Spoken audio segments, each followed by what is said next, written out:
Well, here we are again. And it's time to get started straight into it. This is part two. This is again on thought consciousness. The video I made last time, a little over a week ago, was to do with, how everything related to consciousness, including the will and spiritual purpose and beauty and a whole lot of other things. And, I recommend listening to that one. But this one is a standalone, as the actual mechanisms of thought and everything like that as they relate to consciousness, including exercises and things like that relate to it. But, it will stand alone, but, both work together. It's been a huge growth curve going through these couple of books.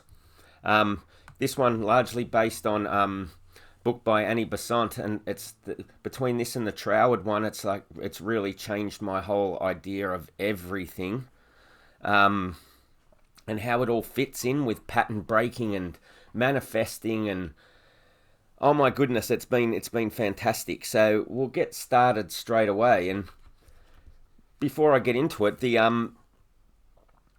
I have been doing some of the things in here and going down the beach for an hour, which seems like 15 seconds a day, and picking objects out and looking at them and trying to isolate them and use one-pointedness techniques and everything, which I'll discuss. And I've seriously seen, I reckon I've seen parts of the ether on the other side of these objects, like in vibrating waves and everything disappearing except objects. I've been seeing through objects. I've seen auras coming out of animals that have just like shot into the sky, and some of the most incredible things, and it's you'll understand more after this. So I'm going to get straight into it because there's a fair bit to cover today, and it's absolutely mind-boggling what can happen to the brain when you start using it and clearing out that dead matter and replacing it with higher lofty thoughts of higher vibrations and things like that. So let's get started. We were talking about will last time and how it fits in with the known, the knower, and the knowing, and thinking, and then your will and desire, and then your actions and your energizing. And so we'll start there and let's go. So when the enlightened will has eventually learnt to identify itself perfectly with limit powers of knowledge, judgment and creative thought, which are all at our disposal, then an individual has attained a wholeness, and all limitations seem to pass away forever. And again, I must stress, I'm no master of this. I'm learning all of these videos are a learning process as I'm going through, but it's working. I can see benefits. My memory is increasing unbelievably. My perception of and remembering this is learning. I'm by no way anywhere competent at this, but the logic and the theory behind it is sound, and it resonates, and it's amazing. So every state of our consciousness, whether it be active or passive, should be the result of distinct purpose adopted by our own free will, and the passive states should be a natural flow under as much control of the will as the active. It's the lack of purpose which deprives us of power. This is why we're developing a spiritual purpose. The higher and more clearly designed our purpose, the greater stimulus we have for realizing our control over all our faculties for achieving this. The first video went into the spiritual purpose, the poem I wrote, and at the end I'll put back up the poem again and read it to you, and the lines in it then will make more sense as to what I'm actually babbling about. But in this, there should be no strain. Will is not an unnatural force. It is leading our powers down natural channels by intuitively recognizing the direction that leads to the increase of life. Now, we'll learn life comes from an undifferentiated source that once we think about it, it brings life into it. Because before the thought, it does not exist. So we're talking about an increase of life. But in this, there should be no strain. It's a natural thought. Will is not an unnatural thing. It's tapping into an area and making life out of something based on a thought and the perceptions of where we're at. So what we're bringing into the real by manifesting into reality, into that life is continually changing and augmenting and enhancing and becoming more beautiful based on the standards based on how we've developed. The leading ideas for like higher thought are that we control our circumstances instead of being controlled by them. Whatever teaches us to rely on power borrowed from a source outside of ourselves is not higher thought at all. And whatever explained to us the infinite source of our own inherent power is higher thought. Anything that doesn't come from within us is not higher thought. Whatever teaches us to rely on power not in us is not higher thought. There is an absolute oneness of creator. So the cause is your spirit, the desire, the will. And that's the creator. And the creation is that which manifested the man, the individual. That's the effect. It's cause and effect. And nothing may contradict this. By the oneness of cause and effect, it is meant that effect, the man there individually, consists only of what the cause or the creator is. It comes from the same source. But a part of individual personality is not equal in size to the whole. It's a smaller concentration of it, but exactly the same source. This is hugely important. Once we wrongly admit that there is any power outside of ourselves, we have sown the seed for fear, and the entire ruin of life, love, and liberty is gone. We are it itself, a wholeness of cause and effect simultaneously, a unity of self and the not self, a unity of inner and outer. Now, this concept of the not self has gradually become clearer to me. The not self is anything external to ourselves, anything, but we need to interact with that. It'll become clearer as we go. We must contend earnestly both within ourselves and outwardly, and never from now on for all of eternity admit for a single instant that any thought which opposes this is real. This is the basic truth of being. And we now move on to the thought concept of thought power, and a few ideas to get us started on this journey. Firstly, knowledge. Knowledge is to purify, to ennoble life, to evolve character and help fellow man. But we must remember that the mind is the creator of illusion, and we must learn to see beyond this with the self. And the emotion which impels to righteous living is half wasted if the clear light of the intellect does not provide the right path of conduct. Studying the nature of man, we must realize that the living self is different from our avatars, and that was given to us to inhabit this construct we exist in. There is one self in the fullest sense, and even though there may be different versions of ourselves as we evolve, as we have different lives, or as we build on different platforms, we have different versions of ourselves. But it's still just rays of our true supreme self. And each ray says, in effect, I am he. I am that one, but just at a different stage of our consciousness evolution. And each ray may appear to have its own unity, but it seems to be hidden from the whole, but it is the whole just in progression.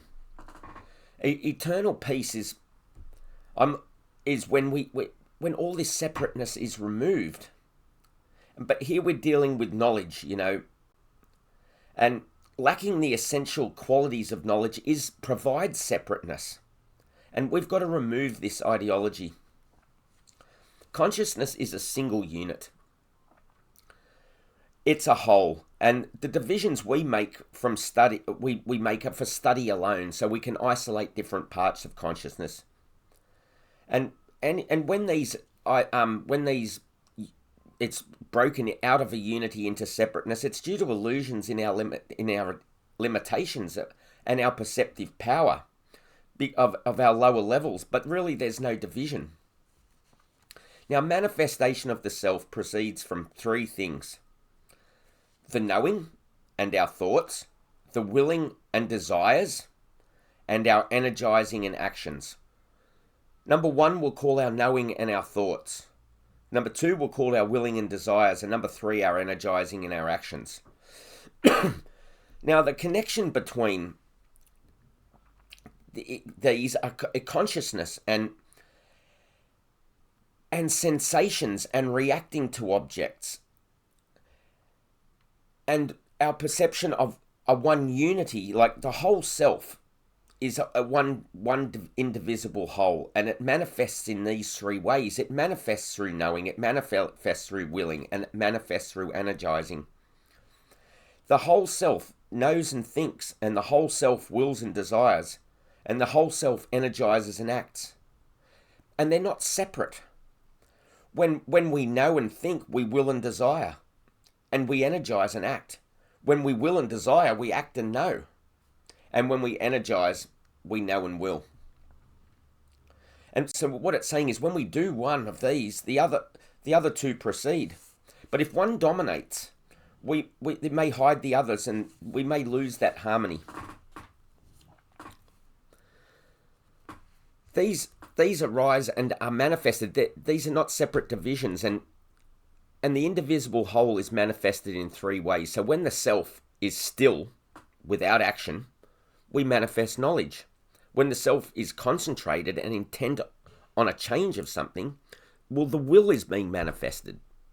When the self puts out energy towards something, actions are manifested. And the self is that conscious feeling, the ever-existing one, that in each of us knows himself as existing. We can't think of ourselves as non-existent. We can't think of ourselves as I am not. The self-affirmation I am comes before anything else and stands above and beyond all argument. Now we can take that and we can say I am more or I am less. Like I am more, it gives you an idea of pleasure, and I am less is an expression of pain.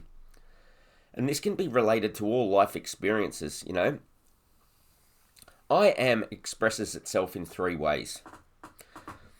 There's one, internal reflection of a non-self knowledge, which is the root of thoughts.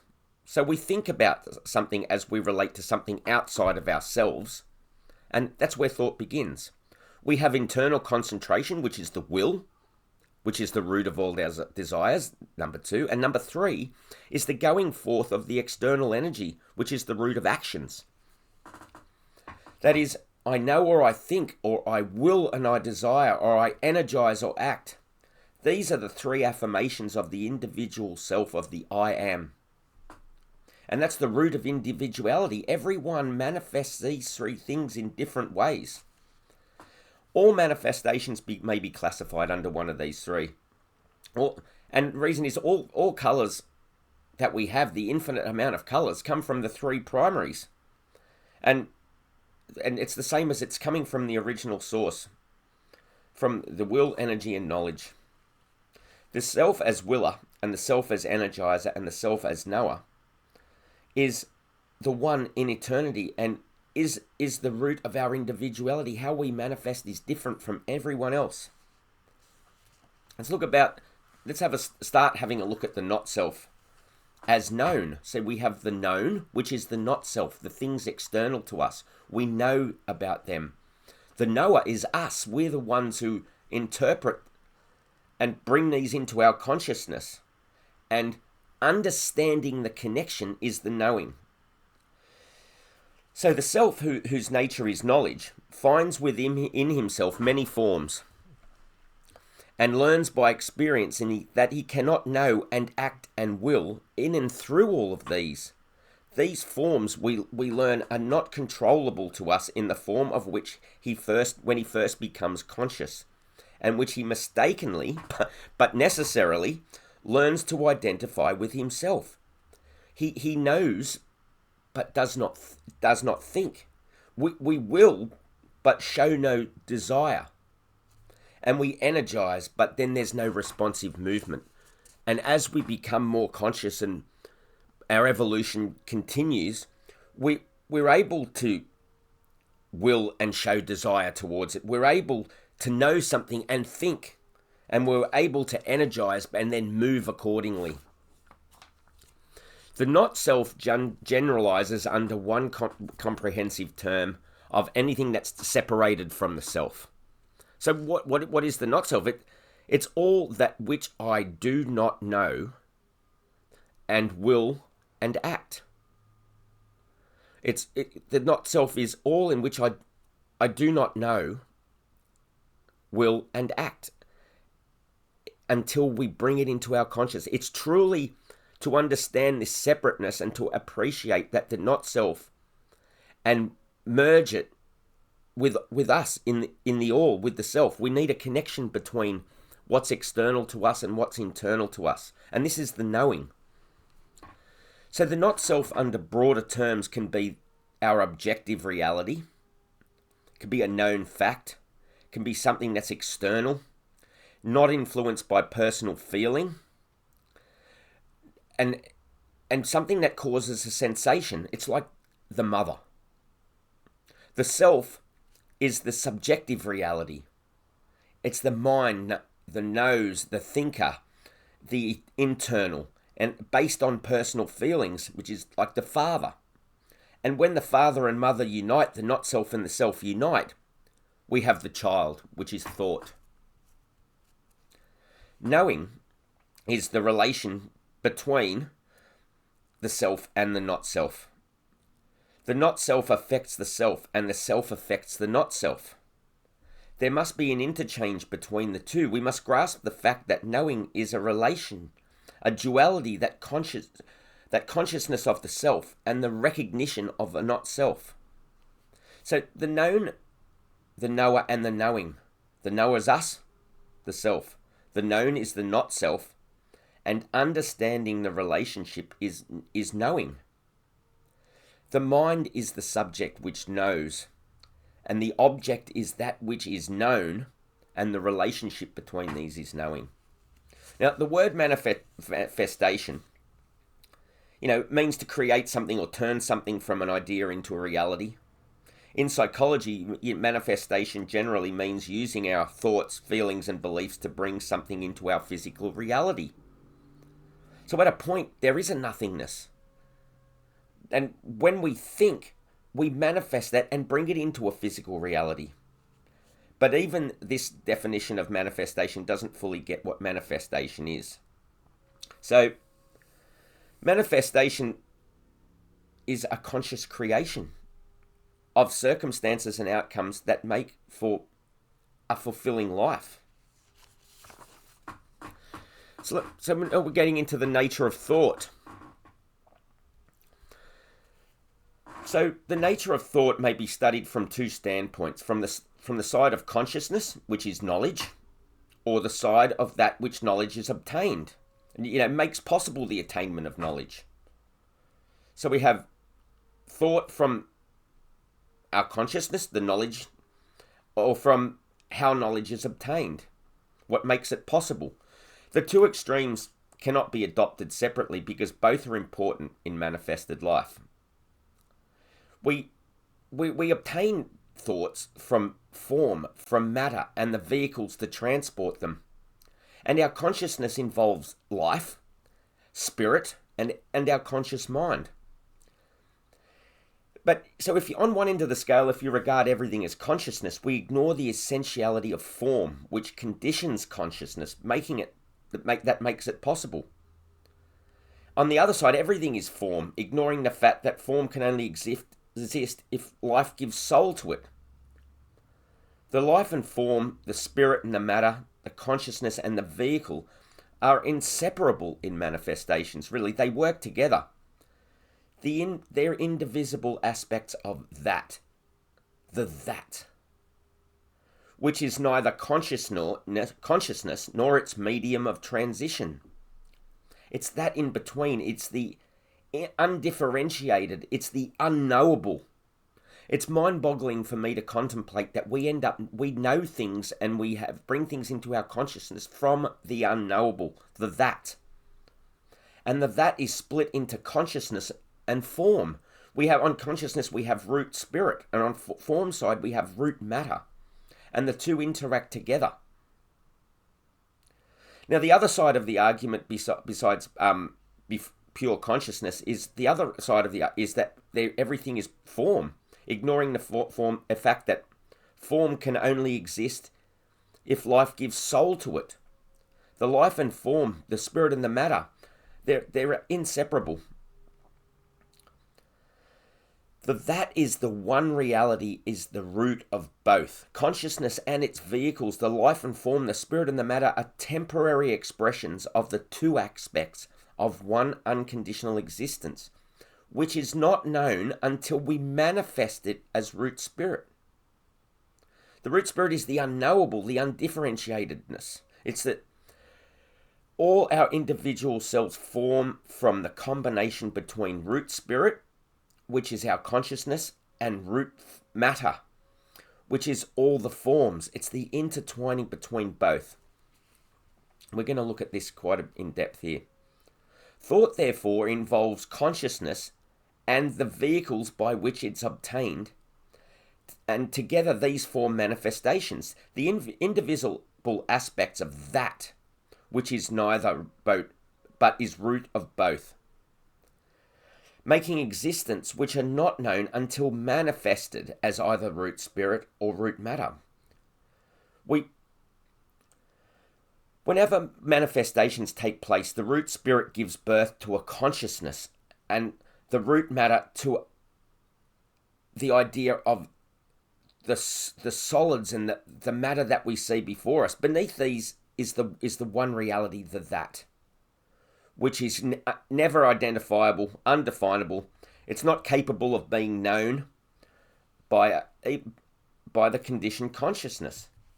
And this was a bit mind-boggling to me at start, but then you look at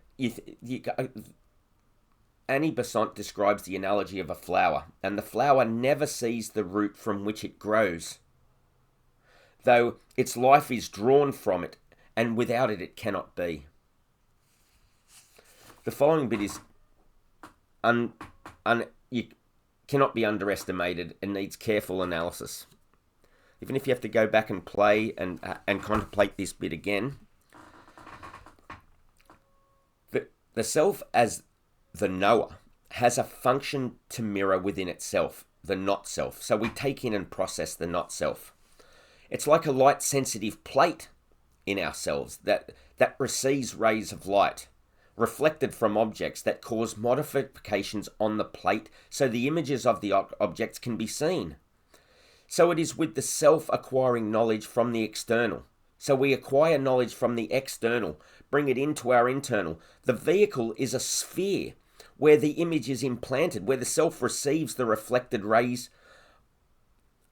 where the self and not self combine. So the outside of our sphere, where the self and the not self come into contact, is where they combine, which causes the image to appear like on a photographic plate.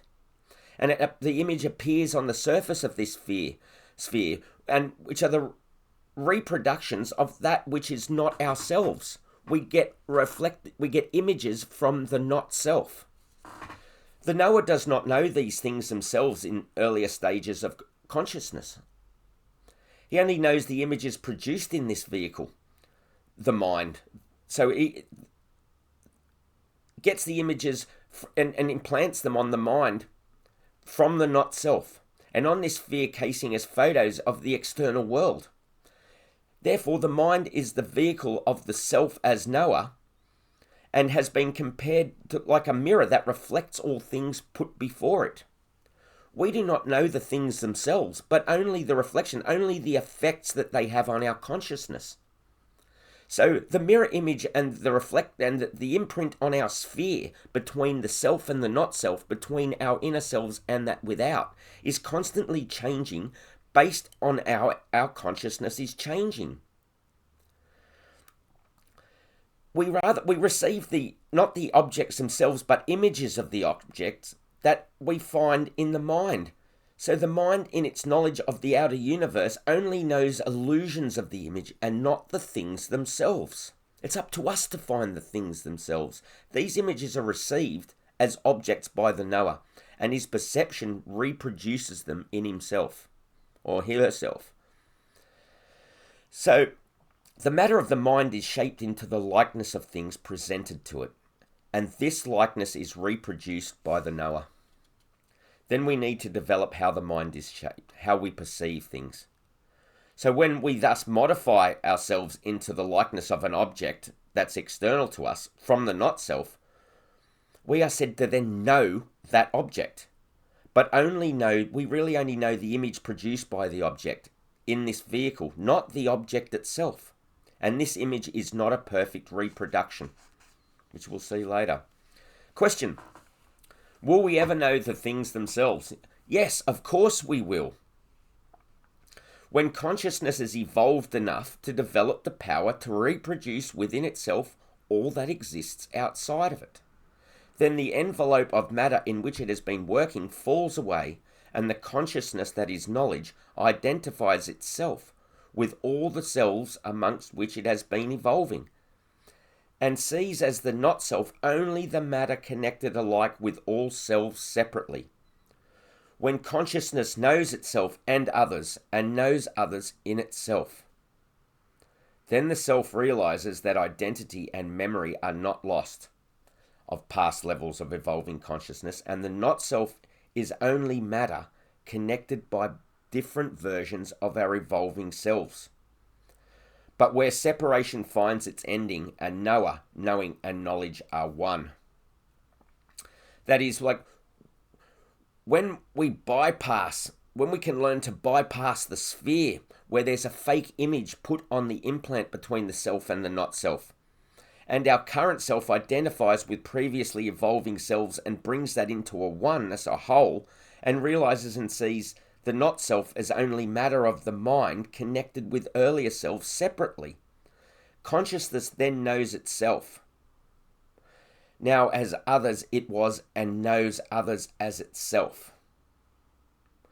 So we see the not-self only based on older, less evolved versions of itself. Our interpretation of the not-self or other things external to us are forever changing. Okay, the concepts continue. The chain of knower, knowing, and known.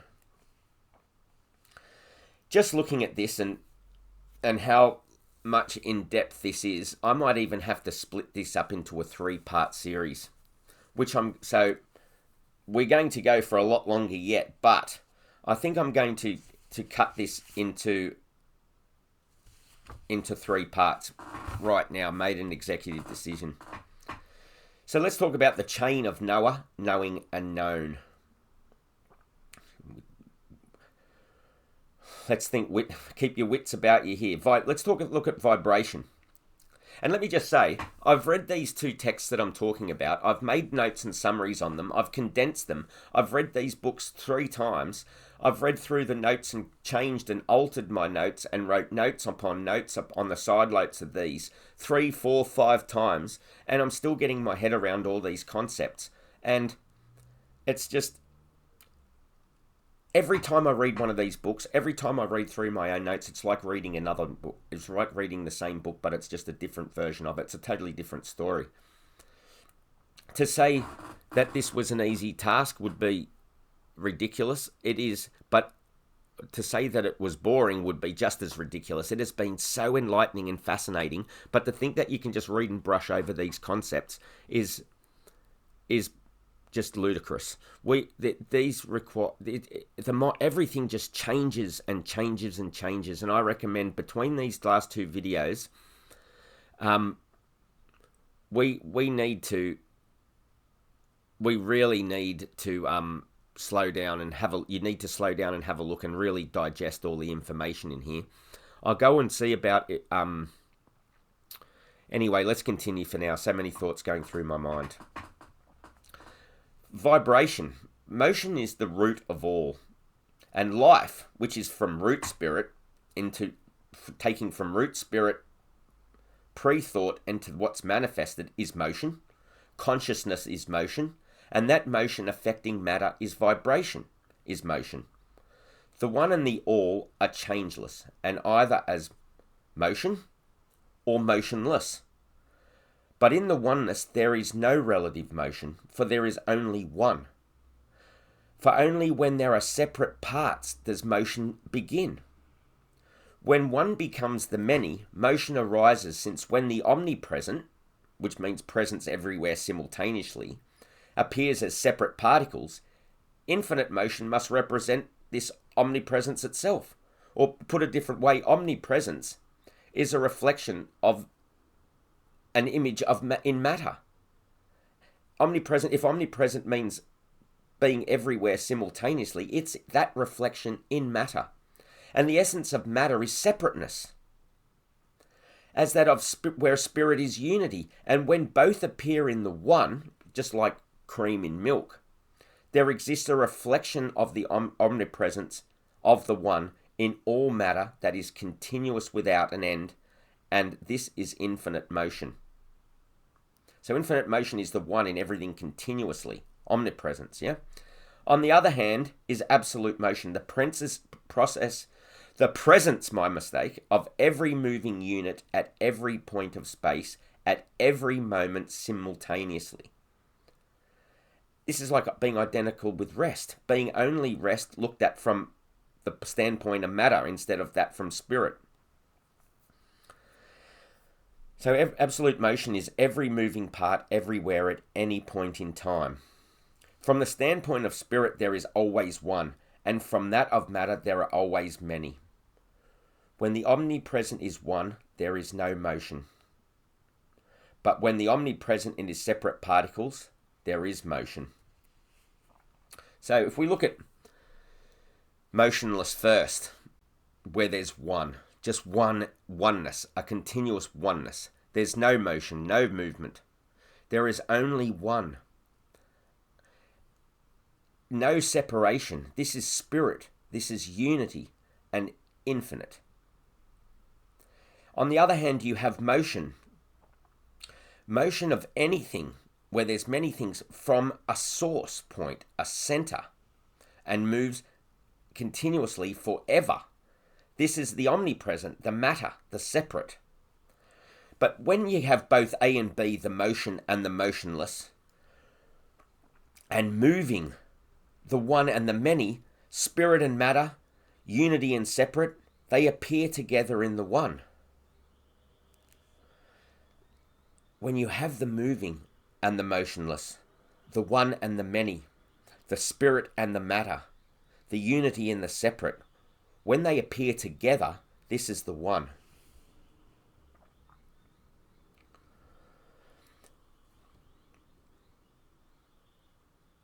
Okay, so if we talk about omnipresence, it's like the movement of everything from a source. It's therefore a reflection of the one that it came from in a continuous matter output to the end, to infinity, a reflection of a center oneness for infinity, which has no end. The one is like everything continuously.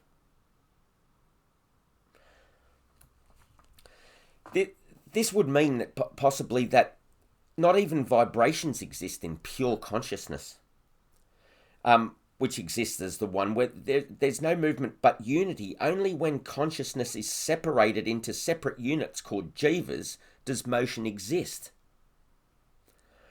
This infinite motion of matter appears as rhythmic movements called vibrations in the matter which manifests it.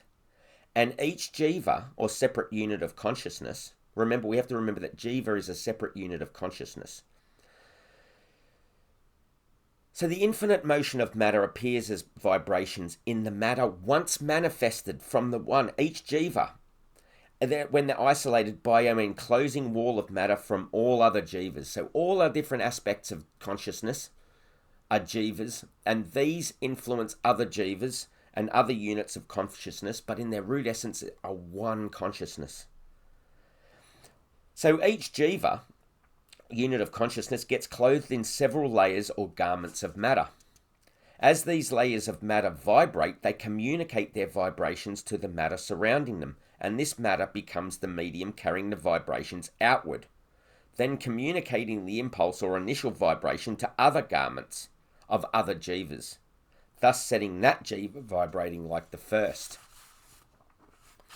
In this series of vibrations, beginning in one jiva, made in the body that encircles it, sent out by the body to the medium around it, communicated by that to another body, and from that second body to another jiva, we have the chain of vibration where one knows another. The second knows the first because he reproduces the first vibration in himself and thus experiences as he experiences. But with a difference, because the second jiva is already in a state of vibratory condition, and its state of motion after receiving the impulse from the first is now a combination of vibrations, a mixture of the original vibration and that imposed on him from without. So it's not a perfect reproduction, and so identity or perfect reproductions of the original impulse are impossible so long as the garments which remain. We need to remove the garments. This series of vibrations pass from jiva to jiva, and all beings are interlinked by this network of consciousness. So like a different type of thought exists when we have to vibrate through matter, through separateness. It's clumsy, as each vibration is changed from the original. Remember that vibrations travel through different levels of ether, and consciousnesses will have a look the idea of space and time does not relate to consciousness, because ether, the travel of consciousness through the fine ether, is timeless. We can travel any distance with consciousness and becomes non-existent. We have to learn how to get from the coarser grades of ether and start using the higher forms of ether, which allow consciousness to travel in a oneness without motion, where it doesn't need to undergo any form of distance. In physical nature, different ranges of vibration have different names, like light, heat, sound, electricity. These are our coarser grains, coarser levels, and our modes of motion through the ether. Remember that thoughts, desires, and actions are the three manifestations in knowledge, will, and energy, and they're linked in that they all involve vibrations, but they differ in their phenomena because they're different character of vibration. They have different rates of velocity, different wave character. There are thought vibrations of a particular kind of matter. When we have fear or doubt, it's dense. Then there are desire vibrations and action vibrations with different phenomena, matter and character. There's a certain kind of ether caused to vibrate that provides motion of light that affects our eyes. A subtle ether vibration for thought that we respond to by our minds. We are surrounded by matter of different densities, and we name the motion of vibration in these as they affect ourselves and are answered by the organs within our bodies. Seeing, for example, is when light is thrown into our eyes and hits our eyes. Thought ether, thrown into waves between an object and our mind, is called thinking. In dealing with the mind, it will be shown that modifications in the arrangement of its materials are caused by the impact of thought waves. We need to change the matter, we need to change the waves. Concrete thoughts are created when impacts occur over and over again from without, arranging the material of the mind more permanently. The knower finds his activity in these vibrations. All he can answer or all he can reproduce in response to these vibrations is knowledge. Let's look at the mechanics of thought. Thought, therefore, is a reproduction within the mind of the knower, of that which is not the knower, the not self. So thought is a reproduction in the mind of what is separate to himself and is a picture formed from combinations of wave motions. A part of the not self vibrates, and as the knower vibrates in response to this, forming a reproduction, it becomes part of the known. The matter quivering between the self and the not self makes knowing possible by putting them in touch with each other. Thus, the chain of knower, known, and knowing is established and maintained. Again, think of the sphere. The image appears by vibration from the not self, from the external, from the objects, implanted on the sphere as a reproduction of rays, as a picture which we continually change the form of, and then it's brought into our consciousness and manifested. The mind as the creator of illusion. The mind is the great slayer of the real. The mind is not the knower. As we will see, we have to learn to say, I control the mind, which puts us into an immortal category, because once we realize that we control the mind and the mind is not the controller of us, it's a great many things can be done with thought. And as I told you, strange things have been happening when I've been analyzing objects as my brain and my mental body has been changing, and coarser, more dense mind-body matter being pushed out by higher ones. But we'll get to that. The mind is not the knower, and we must remember this distinction between he who knows and the mind, which is the instrument for obtaining knowledge. The mind is their instrument for obtaining the knowledge. We're the sculptor, and it's the chisel. The mind is material and has a dual nature. The mind is made up of the abstract mind, the abstract mind, which is an envelope of fine matter, called the causal body and manners, which are supernatural forces that dwell in a person or sacred objects of consciousness, It's the higher order, the abstract mind. B is the concrete mind, which is an envelope of coarser matter, called the mental body and manners. It's discussed as a reflection, reproduction of atomic matter of an object of the self, which is knowledge. So you have the abstract mind, which is the finer matter of the causal body, and the concrete mind, which is an envelope of causal matter, which make up the mental body. So the planes of our spirituality, we move from the physical plane, which is solid, liquid, gas, physical, out there. The astral plane, which links the physical and the mental, which we won't go into much, but the spirit side of, anyway, the spirit side, where spirituality, demons, angels are said to exist, abstract memory. Then we have the mental plane and the causal plane, Buddhic plane, spiritual plane, and divine plane. So we're talking about here, the abstract mind is the causal in the green, and the concrete mind is the mental body, which sits below the causal and the astral. The mind therefore limits the jiva, the spirit of consciousness. The mind limits it. Not only are we limited by the five senses, but we're limited based on past perceptions, on our states of ignorance of programmed consciousness, that which we've been fed all our lives. Everything that we have lived up to this point limits the jiva. And as conscious awareness increases, we are limited on every side. It's like wearing thick gloves. We're removed of the delicacy of touch. So is the knower by the mind. The knower is there as well as the mind, but his powers are limited in their expression at the moment. So let's look at the concrete mind, the mental body. The mind is the result. We're dealing with the mental plane here, the mental body.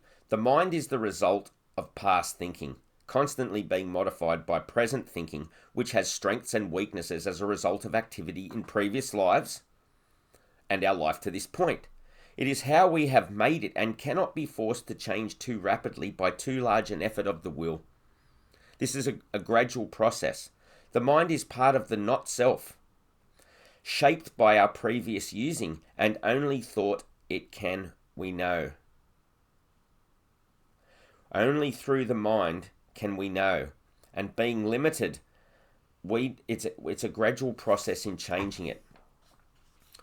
All the results of our past thinkings are present in the mind, and each mind has its own rate of vibration, range of vibration, and its perpetual motion, providing an ever-changing series of picture impressioned from the outside onto our active sphere, where the existing vibration modifies and is modified by the new arrival, combining vibrations in the new reproduction on the sphere between ourselves and not selves. The influence of the mind as a medium by which the knower views the external world and is as unconscious of this influence of the mind as a man who has never seen before. So, when we're relying on our mind, when we don't take charge and say, I am controlling the mind, when we're looking at the mind, how it's been conditioned in past lives, how we've developed it in this one to this point, this is how we view our external world, and we are so oblivious, unconscious to its influence and limitations on us. It's like a person who's never seen before putting on red and blue glasses and saying this is reality. Unconscious to they are unconscious to the changes made by them if they've never not worn them. The mind is the creator of illusion. It presents distorted combinations of itself and the external objects, the not self. Further adding to this illusion is that these illusory images are just images of appearance, not the real reality. So can we remove the modifications of the mind to the vibration? Can we remove the modifications of mind to these vibrations? Yes, but only once we've made great progress in controlling the mind. Again, you talk about swooning or semi-collapse or mind snap in a beautiful way. As I've been doing this and following this for a few weeks, that's why before the last video, it was well over a month before I put out another video, because I've been doing this actively, consciously, every day. Even a small amount is better than none for a longer time frame, and then doing a lot of hours every day continuously with what the rest of this talks it through with some mental activities is absolutely mind-blowing. Now, I'm not going to say this happens, and this is how you feel, because I want you to experience this and see if you experience the same things I did, because why have a spoiler alert here, you know? And that way you can test it. Can we remove the modifications of the mind to these vibrations? Yes. The vibrations of the mind can be stilled, where the consciousness is removed from it to shape an object exactly as itself. The vibrations being identical in quality and quantity, unmixed with vibrations belonging to the observer. Or, in other words, the consciousness may go forth and ensoul the observed object to directly experience its vibrations. The vibrations of the mind can be stilled. Hence, not disrupting, not providing too big an influence between units of consciousness, between jivas, to corrupt it. So when we take in an object of the not self, we can try and replicate more exactly how it really is. Using the causal body to express these phenomena, it works if consciousness is unaffected by the concrete mind or lower vehicles. We have to start tapping into higher levels of the mind and bypassing certain things that we're used to in our lower levels of consciousness. The truth that we only know impressions of things and not the real things teaches humility, caution, and readiness to listen to new ideas.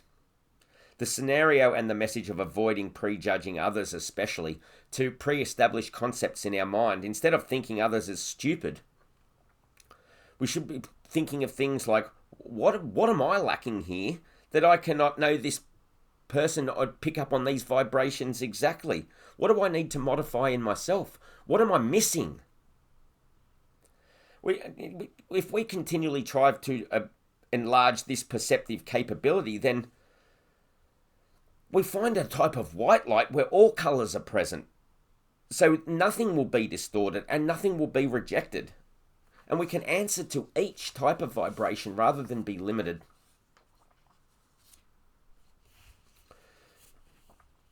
just flicking through here, because what we've got coming up is, again, a mind-boggling concept. And maybe we can end this one here, because I've gotten through a whack of it and a lot of prelim stuff, but we start getting into the mental body and manners now, and I can make up a couple of flow charts and things so I can better visualize these on the screen. But I'll jump ahead to one section and give you an exercise to do. And I'll discuss these tasks further in the future, in the next podcast, which will be part 3. So I'm glad I'm breaking this up, because it'll give you a chance to play this shorter version maybe a couple of times and contemplate what I'm talking about. So, one exercise, and we'll go into better details next time, is to find an object, concentrate on that object for... You won't be able to do this for long. The longest I've got with true concentration on these objects is 3 or 4 seconds, and I whacked out an 8-second one the other day, and it was mind-boggling. When we're talking about true concentration of an object, I'm talking about where you hear no sounds, where there are no objects around it influence that perception of that object, when there is a oneness in that object and it stands separate from everything else, and no thoughts regarding shopping, regarding your childhood, regarding what you're doing later in the day, regarding anything comes into your mind except that one object. A channeled one-pointedness on that one object. And when that happens, and people who say they can concentrate on something for half an hour, that's not concentrating. I'm talking about concentrating with nothing else entering the mind. Now, because we're used to a merry-go-round of motion, and we've been so channeled into away from a oneness and a stillness, then when that happens, it will be like a jarring effect. It'll be like standing on a roundabout and someone pulling it to an immediate stop. And you'll realize when that happens for 1 second, if you can get 1 or 2 seconds out of it, it'll be mind-boggling, where nothing else enters the brain except that object. And I mean, like, you're not looking at colors in that object and think how they blend. You're not looking at an object and think, wow, I see a face in that. Well, I'm talking about when there's a nothing and all that exists in that object. Then you'll be very surprised at how difficult it is to concentrate on that for more than a couple of seconds. But you'll be amazed at what happens in the matter in your brain and the feelings you express when you have it. And you'll experience that 1 second, couple of seconds, like zombie driving, when you're driving and then all of a sudden there's nothing around you. Like the video game analogy of my first couple of videos, where you're playing a video game, you zone out, and everything, you're not concentrating on anything, but at the same time, your focus on that video game is better than it ever could be if you were actually concentrating on that video game. When you see a cuttlefish, like I talked about, when time stands still, nothing else matters. You don't have to fight waves in the surf anymore. Some natural thing happens in you. Now, that couple of seconds you might only be able to get a couple of seconds, but do it every day. 5 days. Do it till the next time I bring out the next video and see how you're going.